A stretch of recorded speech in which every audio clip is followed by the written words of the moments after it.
दोस्तों इससे पीछे के वीडियो तक में जो है हम लोग पॉकेट जीके बुक जो खान सर का है उसका लाइन बाय लाइन जो खान सर अभी क्लास ले रहे हैं पॉकेट जी का उसका पीडीएफ जो है उसी को कवर करते आ रहे हैं। और पॉकेट जी के बुक का ही है बायोलॉजी का सीरीज शुरू किया है, जिसमें कि हम लोग जो है इससे पीछे के वीडियो तक में जो है यहाँ तक को प्रजनन तंत्र जो है यानी मानव शरीर के जो तंत्र है इसमें श्वसन तंत्र, उत्सर्जन तंत्र, ये सारा चीज़ जो है कवर कर चुके हैं। पाचन तंत्र, अब जो है प्रजनन तंत्र को कवर करने वाले हैं इस वीडियो में। तो चैनल को भी सब्सक्राइब करके रख लीजिएगा और वीडियो को भी लाइक कर दीजिएगा अगर अच्छा लगे तो।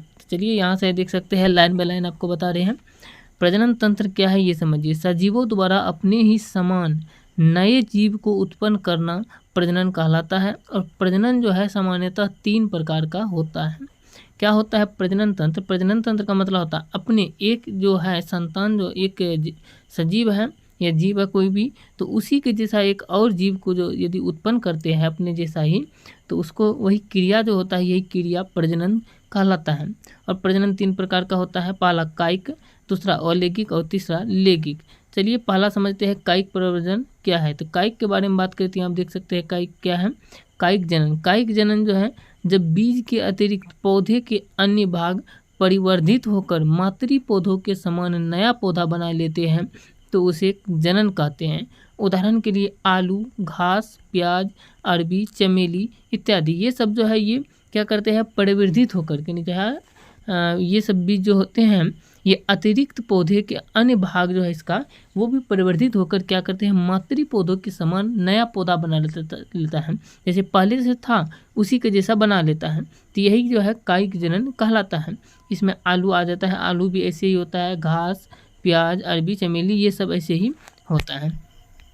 अब आगे अगला पॉइंट आता है क्लोन। आगे बात करें तो आगे देख सकते हैं यहाँ पर जो है दूसरा भाग है इसका अलैंगिक जनन। अलैंगिक जनन क्या है ये समझिए। जनन कोशिकाओं के अतिरिक्त विशिष्ट रचनाओं जैसे कि बीजाणु द्वारा होने वाला जनन अलैंगिक जनन कहलाता है। और इसकी निषेचन क्रिया इसमें जो है नहीं होती है। और उदाहरण के लिए अमीबा हो गया, शैवाल हो गया, जीवाणु, पैरामीशियम इत्यादि ये सब जो है ये सब में अलैंगिक जनन की क्रिया होती है। तो आप लोग अलैंगिक जनन भी समझ गए होंगे। चलिए अब आगे बात करते हैं लैंगिक जनन क्या है।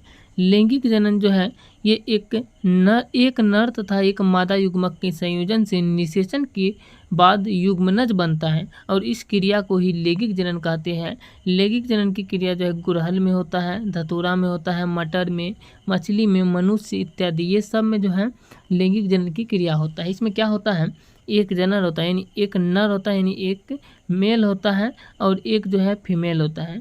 और ये दोनों की निषेचन की क्रिया के द्वारा जो है एक संयोजन की क्रिया जो होता है इसके द्वारा जो है एक युग्मनज बनता है यानी जो है जाइगोट बनता है। यही क्रिया जो है अलैंगिक यानी जो है लैंगिक जनन कहलाता है। ये सब मछली में भी होता है, मनुष्य में भी होता है और मटर में, धतूरा में, गुड़हल इत्यादि ये सभी में होता है, जानवर सब में भी। तो चलिए अब इसके बाद आगे आता था कि जनन तंत्र क्या है।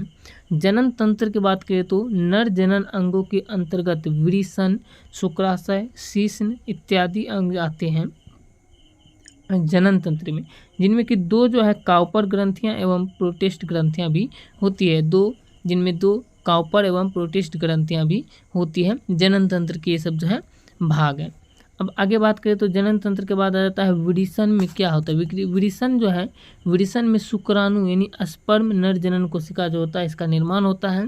इनका संग्रहण शुक्राशय में होता है। वृषण में शुक्राणु नर जनन का जो है निर्माण होता है, शुक्राणु का निर्माण होता है और इनका संग्रहण शुक्राशय में होता है। शुक्र द्रव का निर्माण प्रोटेस्ट यानी जो है प्रोस्टेट ग्रंथि में होता है।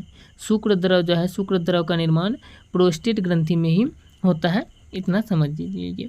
चलिए इसके बाद आगे बात करें तो मादा प्रजनन तंत्र के बारे में। मादा प्रजनन तंत्र के अंतर्गत जो है योनि आता है, गर्भाशय, डिंब वाहिनी, डिंब ग्रंथियां इत्यादि ये सभी अंग जो है और इसके साथ साथ ग्रंथि जो है ये इनमें डिंब ग्रंथियों से प्रति 28 दिन पर एक परिपक्व डिंब निर्मित होती है, मुक्त होता है और डिंब वाहिनी में आता है ये जो है।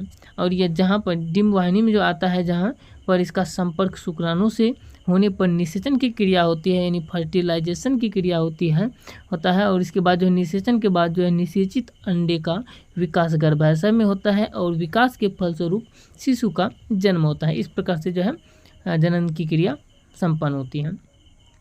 इसके बाद आता है उदरस्थ शिशु का भरण पोषण। उदरस्थ शिशु का भरण पोषण जो है ये प्लेसेंटा के माध्यम से होता है, प्लेसेंटा के माध्यम से होता है इसका भरण पोषण। और प्रजनन के द्वारा पुरुष और स्त्री के जनन अंगों से स्त्रावित शुक्राणु और अंडाणु मिलकर नया भ्रूण बनाते हैं। और वृषण नर जनन ग्रंथि है, वृषण जो है ये नर जनन ग्रंथि है जो अंडाकार होता है और इसका कार्य जो है शुक्राणु उत्पन्न करना होता है। शुक्राणु की लंबाई 5 माइक्रोन होती है और शुक्राणु शरीर में 30 दिन तक जीवित रहते हैं। शुक्राणु जो होता है शरीर में 30 दिन तक जीवित रहते हैं, जबकि मैथुन के बाद स्त्रियों में केवल 72 घंटे तक जीवित रहते हैं। और केवल यानी स्त्रियों में जो है केवल मैथुन के बाद 72 घंटे तक ही जीवित रहती हैं। शीर्ष्ण पुरुषों का संभोग करने वाला अंग है और स्त्रियों में 2 अंडाशय बादाम के आकार के भूरे रंग के होते हैं। स्त्रियों में जो है 2 अंडाशय बादाम के आकार के भूरे रंग के होते हैं और इनका मुख्य कार्य अंडाणु पैदा करना होता है। इसके बाद आता है अंडाशय में। अंडाशय में जो है एस्ट्रोजन तथा प्रोजेस्टेरॉन का स्राव होता है जो ऋतुस्राव को नियंत्रित करते हैं। और एशियाई हाथी का गर्भधान काल सबसे अधिक होता है, 609 दिन का होता है।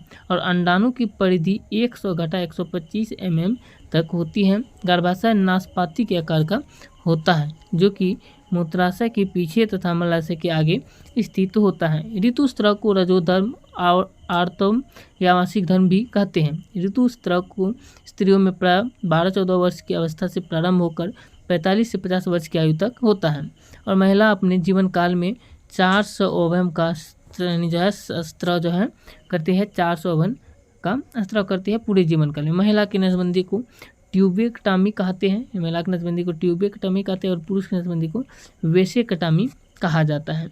इसके बाद बात करते हैं, हम देख सकते हैं महत्वपूर्ण तथ्य। महत्वपूर्ण तथ्य यहाँ पे देख सकते हैं।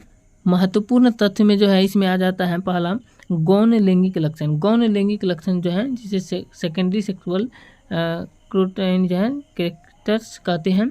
इसमें क्या होता है कि यौवना आरंभ के समय मनुष्य के शरीर में विभिन्न प्रकार के परिवर्तन होते हैं तथा अनेक ऐसे परिवर्तन होते हैं जो मादा को नर से अलग करते हैं। इन लक्षणों को गौण लैंगिक लक्षण कहते हैं। इसमें क्या होता है, बहुत सारे परिवर्तन होते हैं जो कि नर और मादा से दोनों में अलग अलग होते हैं। दूसरा होता है यौवना आरंभ, जिसको प्यूबर्टी कहा जाता है। प्यूबर्टी कहा जाता है किसी भी व्यक्ति के जीवन काल में जब उसमें जनन क्षमता आरंभ होती है वह समय यौवना आरंभ कहलाती है।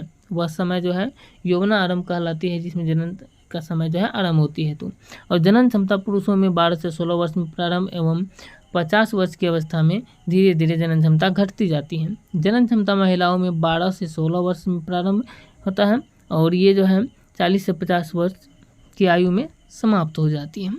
इसके बाद आ जाता है तीसरा जो है मेनार्की। मेनार्की जो है ये लड़कियों में मासिक चक्र का प्रथम बार प्रारंभ होना, ये मेनार्की कहलाता है, जो कि 12 से 14 वर्ष की उम्र में होती है। मेनार्की ये कहलाता है।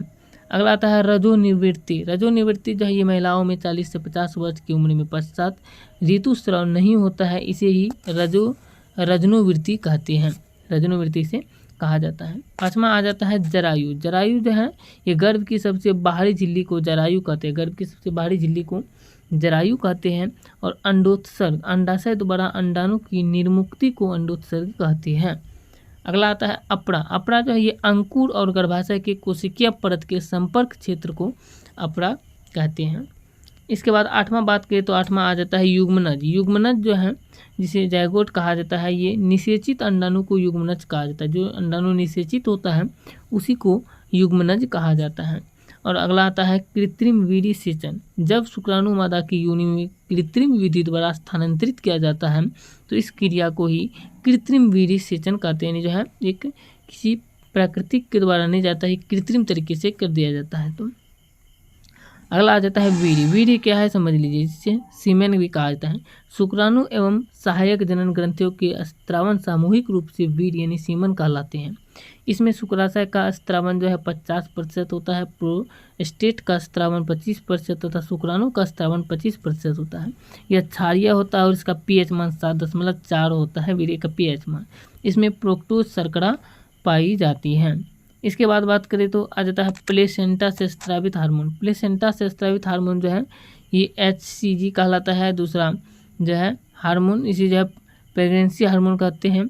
और तीसरा जो है HPL कहा जाता है, यानी स्तनों को विकसित करता है। और चौथा कहा जाता है रेक्सिन हार्मोन। ये इस प्रकार से हार्मोन जो है ये प्लेसेंटा से स्रावित होने वाला हार्मोन कहलाता है। दोस्तों इस वीडियो में इतना ही क्वेश्चन कवर किए।